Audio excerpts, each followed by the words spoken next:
And what's up, everybody? Welcome back to the channel. It is your boy Cheap Ludes dropping a super late video.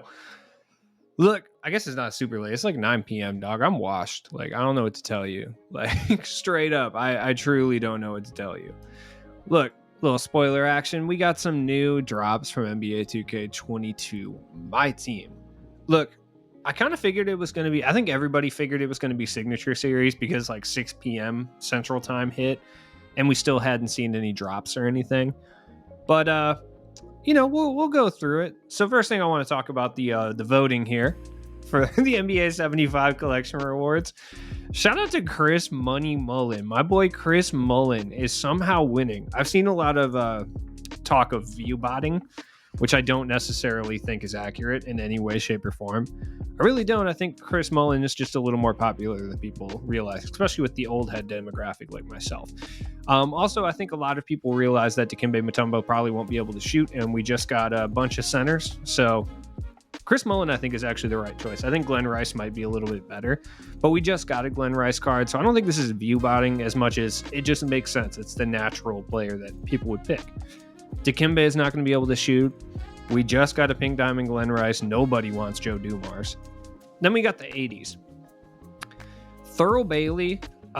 First off, this is what I don't understand. I don't get this one. I'm shocked that Thurl Bailey isn't winning. Though Cedric Maxwell would be the better, meta player.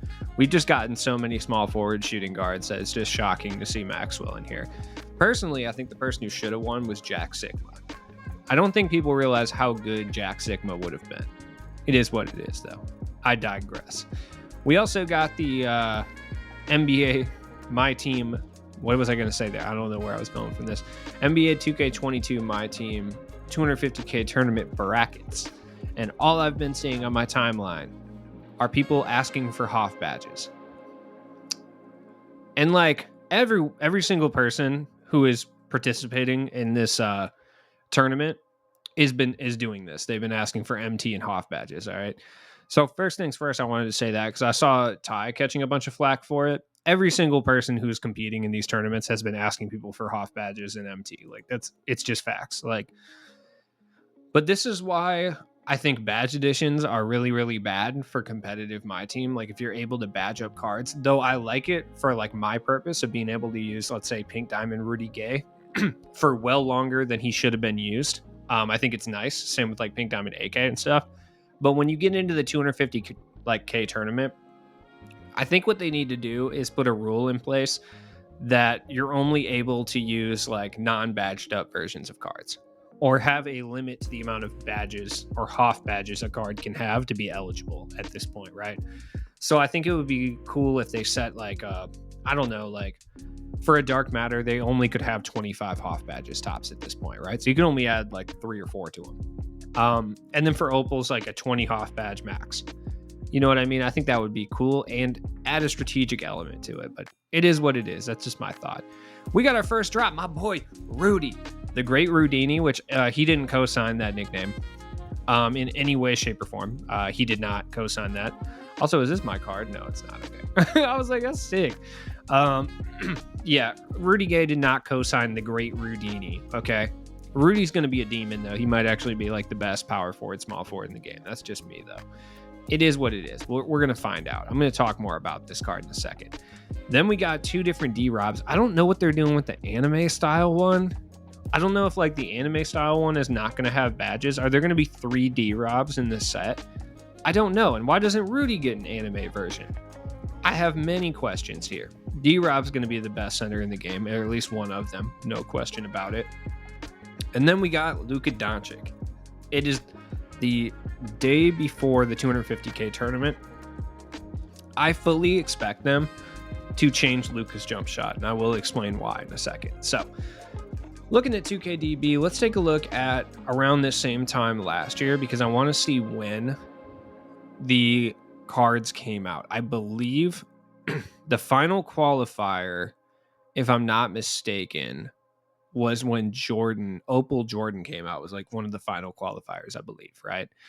So I want to say around this time, the 250K tournament, I believe, if I'm not mistaken, Quantum had came out by this point already. Yeah, so it was around right here. Yeah, because Quantum was already out because people were using Luka and Cedric Maxwell. I remember this. And Moses Malone. Yeah, so I want to say it was around like right here was the 250K tournament last year. I think. I don't remember exactly. I just know that I don't remember anybody using Dirk, James Harden, or Jokic, and I feel like they might have at that point. So, or Magic, I do not remember. Oh yeah, you know what? I vaguely remember people post hooking with Magic, so maybe it was closer to this time. Yeah, it might have been March 5th last year. I actually think I remember people post hooking with Magic. As a matter of fact, maybe I'm thinking back to 2K20. It is what it is, though. It doesn't matter. The reason I bring this up, though, is this is around the time that they start changing jump shots. That's why I'm bringing this up in the first place. The context doesn't matter, right? Dirk had jump shot 94, which was the Devin Booker release. Before that point, he had a different release. In addition to obviously Luka, another obvious one was Zion. Zion got changed to Kobe Bryant base, even though base 29 was fire. I stand by that. Doesn't really matter. So we saw a lot of jump shots getting tweaked at this time. Now, I fully expect that to occur again. I would be willing to say tomorrow that Luka is going to have a different jump shot. I don't think he has Exum base necessarily, but he might have a different release entirely. I just don't know what release that's going to be. Other cards we could see tomorrow, I honestly have no idea. Like, I truly have no idea. I don't know. I don't ever try to guess when it comes to signature series because I don't know. It'd be cool to see like a Michael Finley or something because Luka, is like the main card in the signature series. So it'd be cool to see like maybe some past Mavericks guys like Michael Finley or Josh Howard, but I don't know if that's going to be the case. Or to a much lower extent, Brian Cardinal or Eric Dampier. It just kind of remains to be seen though. Either way, let's go take a look at the market and see if anything's really changed.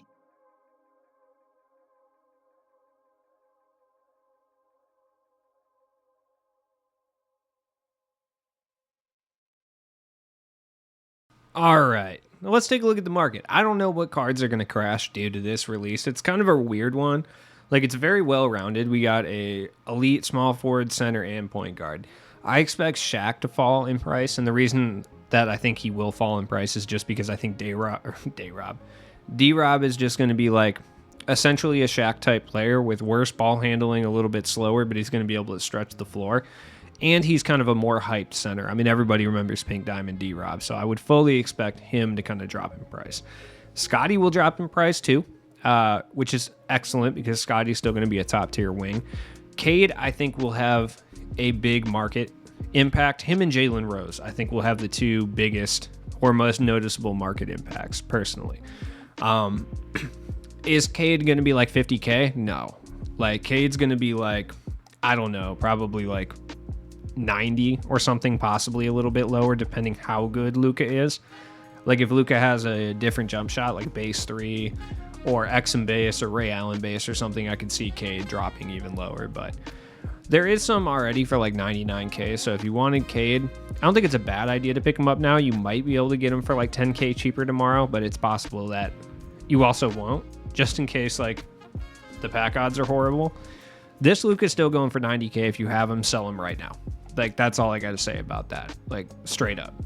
If you have him, sell him right now. And you don't plan on keeping him. If you're a big Luka fan and you want to run him, just keep him. Paul George is another card that I think is going to take a hit with Rudy because I think Rudy's just going to be better Paul George, basically, for lack of a better term. Anthony Davis might take a hit. It just kind of depends. Like, I don't know. AD is a weird one. You can never really predict his price hits.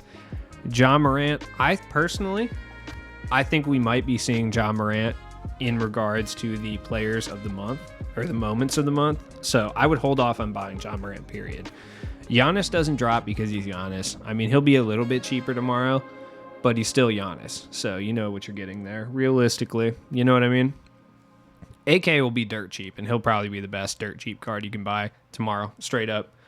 None of these NBA 75 guys I think are going to drop in price. Just because of the Clay lock-in, I think is going to keep them at least moderately expensive, which is kind of cool. LeBron, he might drop a little bit. I don't know. Steph will be a little bit cheaper if you're interested in Steph. I mean, now's a good time to pick him up. Dame Dalla out here, super, super cheap for no reason. I just realized my face cam's not on. I don't care. It's too much work. I don't feel like stopping the recording. I'm freestyling this. Oh, man. Do you guys want to hear me drop a hot 16? No? Okay. Sorry. Kawhi Leonard still, he's actually more expensive than he was, which is interesting. And I feel like that has to do with the lock-in, but I also don't know. Like, I'm not sure. The 2000s cards, like Kobe's still expensive. Everyone else is still cheap. Mamba mentality, bro. It is what it is. I just feel like Kobe gets a little bit too much hype in the My Team community sometimes. I just feel like you just start saying Mamba mentality or something, and you just automatically get like 50K subscribers that are all like 13. Oop. Maybe that's just me. I don't know what to tell you. I just feel like I've seen way too much Mamba stuff over the past year, and I get it. It is what it is. The 90s guys aren't really going up in price. I don't think anyone really cares about the 90s lock-in. That being said, we are getting a Gary Payton and a Hakeem and a Robert Parrish, I guess. So I just don't think anybody cares about Chris Mullin. That's my thing. Wilt's still expensive. Wilt's still one of the best interior centers in the game, though. I do see him coming down in price as well because of D-Rob, though they are kind of different players. Wilt's more of like a long type of attacker, like rim attacker is what I meant. D-Rob's more of like a built one. I don't know. It doesn't make sense when I say it out loud, but it makes sense in my brain.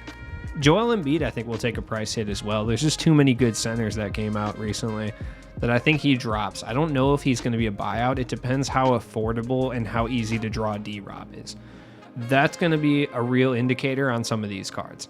Like if D-Rob, if you're able to pick up David Robinson for 90K, which I don't think you will for the first day, but if it comes down to that, we could see Joel Embiid, possibly even Wilt, enter buyout territory, like relatively easy.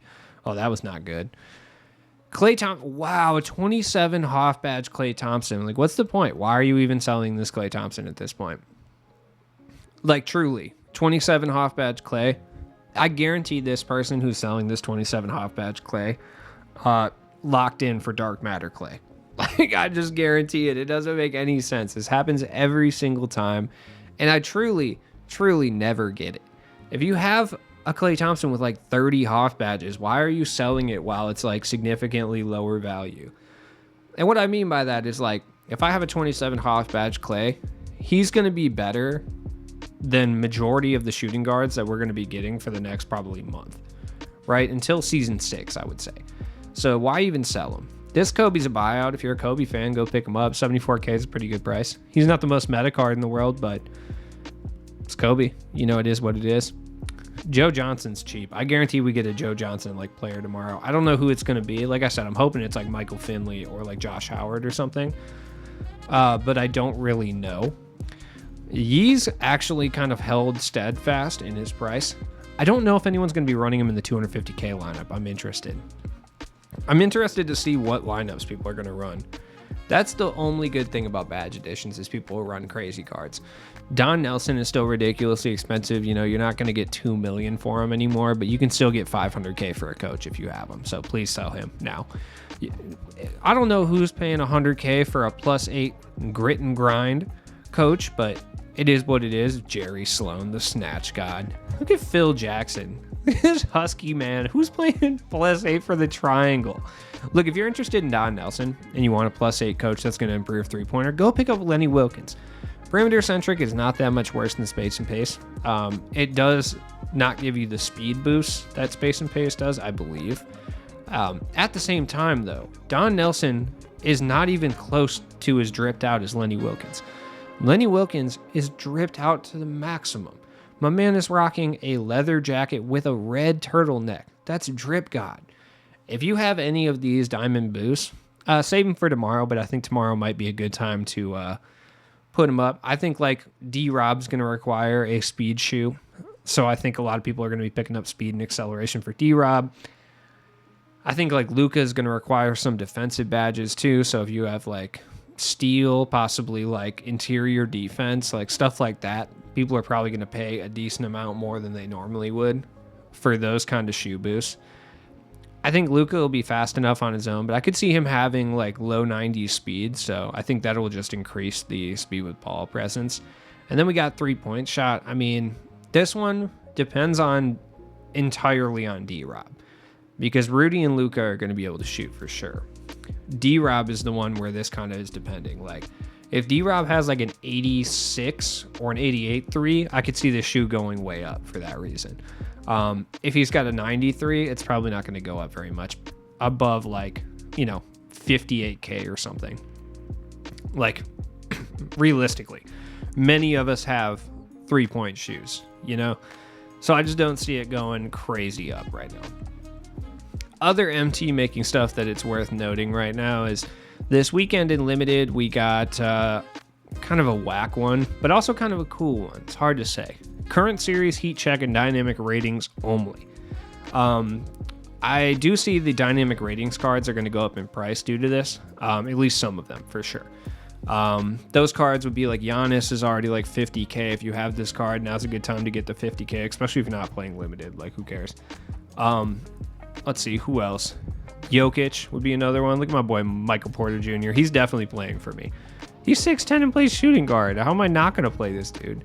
Jokic is another one. I mean, he's got a slow jump shot, but he's still good. Embiid. Yeah, it's not worth spending 30K to run limited, but it's still. James Harden is one that I would recommend picking up, though. If you're trying to bolster your limited squad a little bit, like Harden's got 6 Hoff badges, 35 golds. Like he can move pretty well. He's decent. Shout out to Kelly Olynyk for the 1 Hoff badge, dog. Shout out to him for the 1 Hoff clutch shooter. And he's got bronze limitless. He might actually be a sneaky, like, cheap guy to pick up. Cade is another one that's good. He's a big body point guard. And he's got Hoff posterizer and can shoot a little bit. So he's not the worst the worst card in the world to pick up. It's just something to consider. If you're looking to build like a semi-decent competitive limited team for relatively cheap, this is not a guy that I would say is a horrible one to pick up. They need to let my boy DeMar shoot. Straight up. They need to let him shoot. They're player hating on my boy DeMar for sure. Alex Caruso, the god. As always, has been your boy Cheap Ludes. Look, I'll see you guys tomorrow for sure. I'm going to be opening some of these packs against my better judgment. It is what it is. Drop a like down below and comment if you're excited for tomorrow. Also, comment down below if you want a 250K watch party stream. I'm thinking about it.